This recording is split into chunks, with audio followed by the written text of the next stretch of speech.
All right. So now that you have understood the concept of contribution, we will now talk about marginal costing and absorption costing. So let's first talk about marginal costing.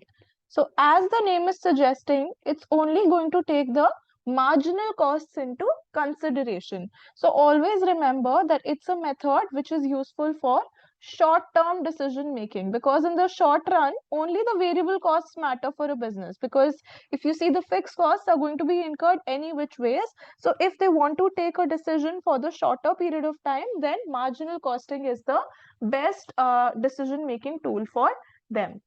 Now, how does marginal costing work is that, so basically all the inventory that they are valuing, inventory that gets produced, and then I am valuing that inventory. So the valuation is done at the marginal or the variable production cost only. So you can write at marginal or variable production cost. I'll give you an example over here, production cost. So let's suppose we are operating a factory. Now in this factory, we are manufacturing maybe water bottles. So in this factory where we are manufacturing water bottles, there is some sort of direct material which goes into it. So the direct material is, let's suppose, $10. You have some, let's suppose, direct labor which is also required. So the direct labor is, let's suppose, $5. And then this is the total variable cost that you are incurring for $15.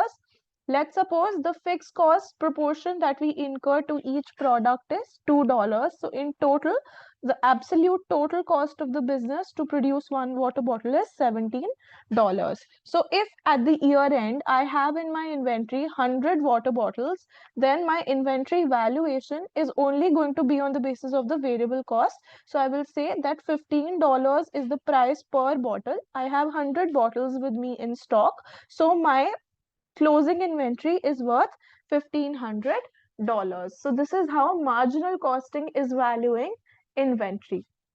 Now, when we are talking about marginal costing, you should know that it's only going to consider the contribution, because what have we studied in contribution? It only considers your variable cost. So it only considers the variable cost. Now, whenever it's the questions are telling you that marginal costing is being operated by the business, then you will only subtract the variable production costs. You will not subtract the fixed portions. Only the variable portions will be considered. Now, what do we do with the fixed costs? Fixed costs, ultimately, at the end of the day, business is only paying for the fixed costs also, right? So what happens over here is that marginal costing treats them as period cost. So treated as period cost. That means instead of treating it variable, we are going to charge it at the end of the year. Let's suppose we have a factory rent. This is a fixed cost, right? So the factory rent that we are paying of $50,000, we are not charging it in our inventory. And what do we do it? That as at the end of the year, whatever contribution I have generated, I will subtract my fixed cost as a period cost from this figure. Let's suppose I have earned a contribution of $100,000. Now 50,000 rent gets subtracted. Now in total, $50,000 is going to be my profit. And my contribution has been $100,000. So this is how the marginal costing works. Now, since we are talking about marginal costing, let's also discuss some of the advantages and disadvantages.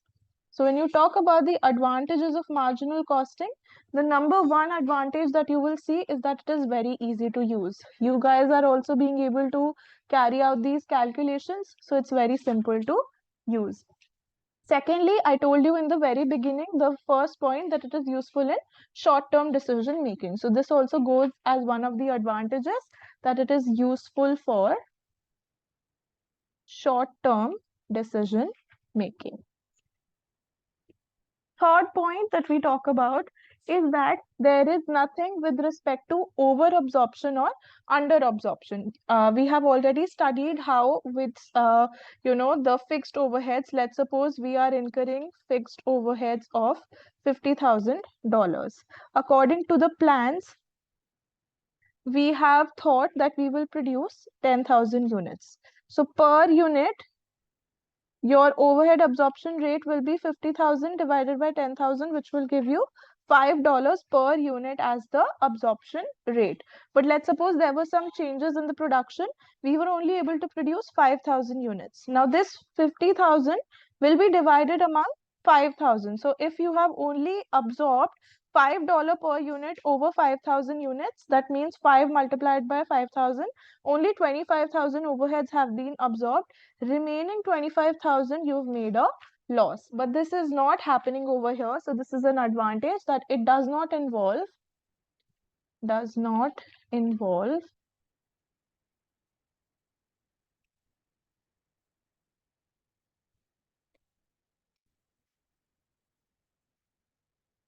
does not involve any complicated over or under absorption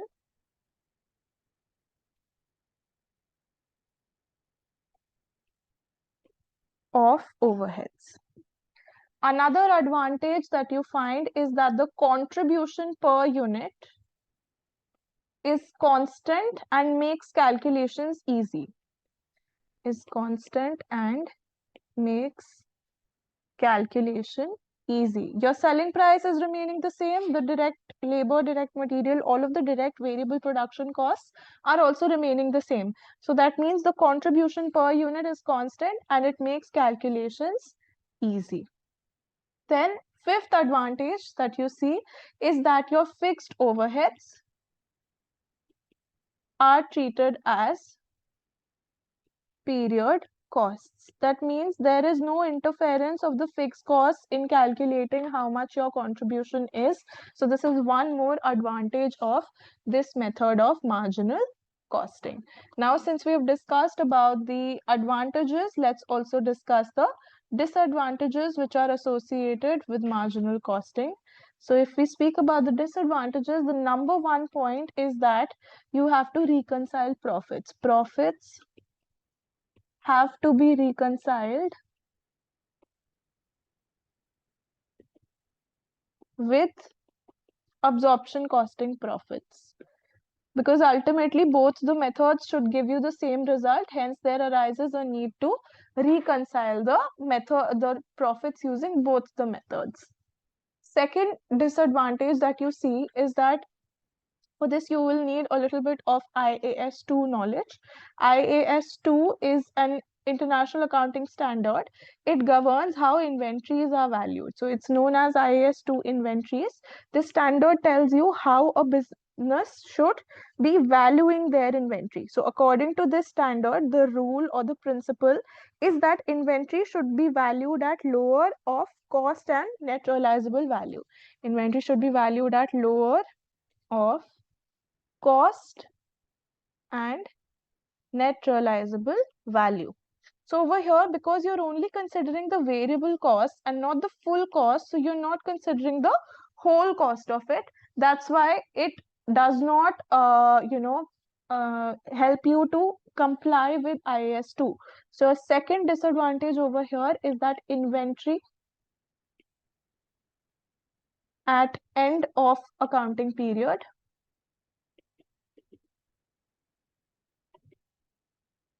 is not valued in line with IAS 2. Not valued in line with IAS 2. Now moving further to the third and the last disadvantage which we have is that it is excluding the fixed production overheads. Excludes fixed production overheads. So there might be things which are still related to production, but because they are fixed and not variable, that's why this method ignores or excludes them. That's why this becomes a weakness or a limitation or a disadvantage of this specific method. Now with this, we are through with the concept of marginal costing. In the next video, we are going to talk about absorption costing. And after that, we'll also learn how the two profits, profits using the two methods can be reconciled. We will also be practicing numericals, which will further enhance our understanding.